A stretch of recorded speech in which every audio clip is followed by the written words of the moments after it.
Good afternoon, guys. Before 2027 general election, we are going to witness a lot of political alignments and realignment, a move that is going to shape the politics of Kenya.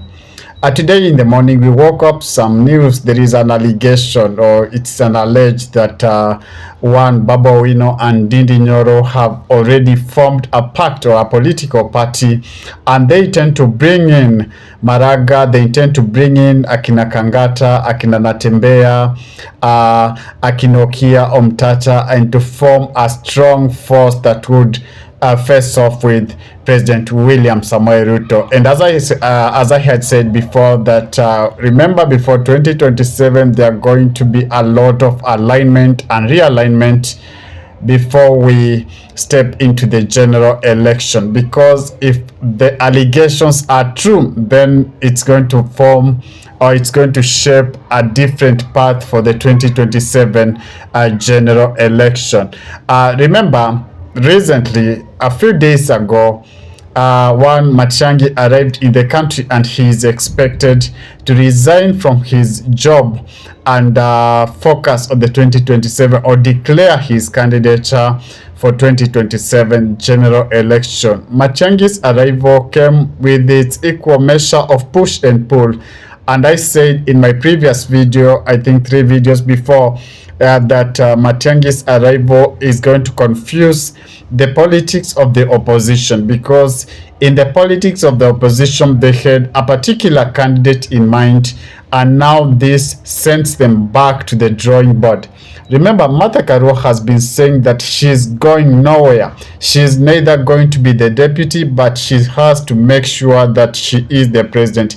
In other words, she's pushing strongly that she's going to be number 1 and not number 2 on the ballot. She reiterated that she supported Raila Amolo Odinga in 2022 general election as number 2, and that was enough. That's period. She doesn't she's not interested in number 2 anymore, but she's aiming for number 1 political seat.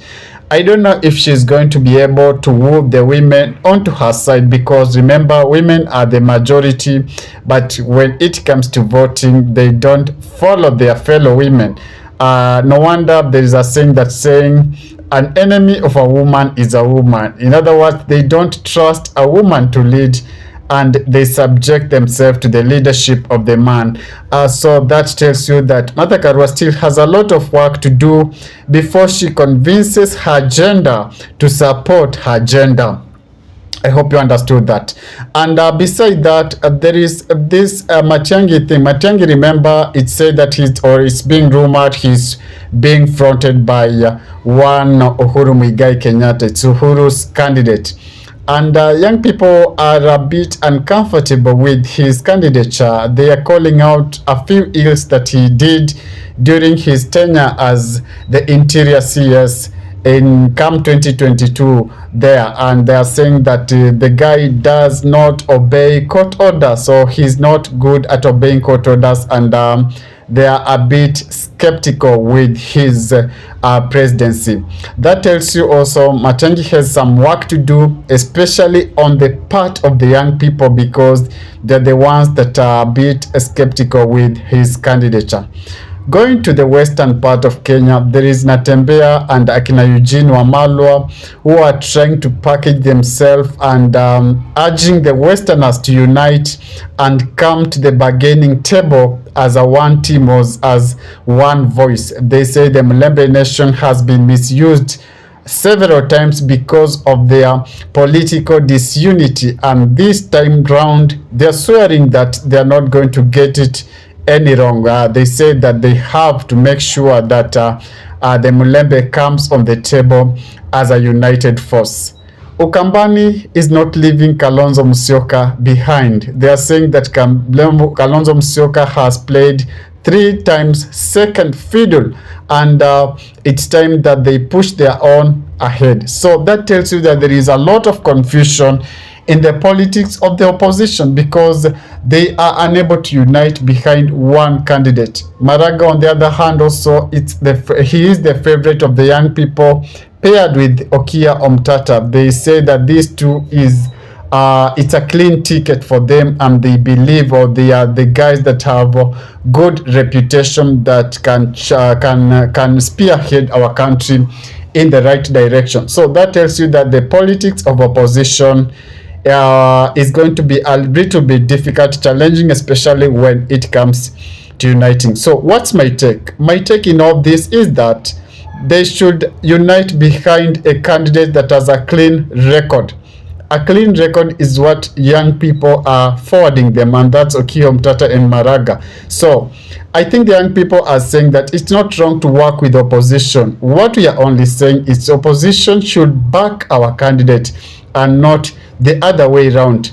It is all these people that I've mentioned that they should come behind the two candidates that we are suggesting, that's Maraga and Okiya, and push them forward.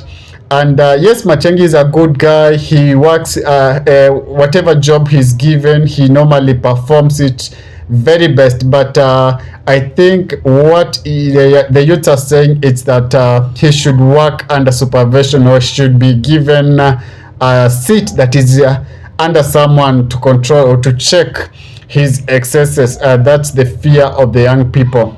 I don't know your thoughts in all this, because politics is getting interesting each and every day, especially when you see now there is this allegation that Baba Wino and Ndindi Nyoro have also thrown their heart into the ring, and they're saying that they have to run this race to full race, or to completion, to make sure that they sit on the ballot, or they unseat President William Samoei Ruto in 2027. Their entry into this, if confirmed, is going to bring more and more confusion in the politics of opposition, because these guys have to unite before they think of unseating President William Samoei Ruto, because it is important to note, in Africa, a sitting president is normally difficult to unseat from that particular seat.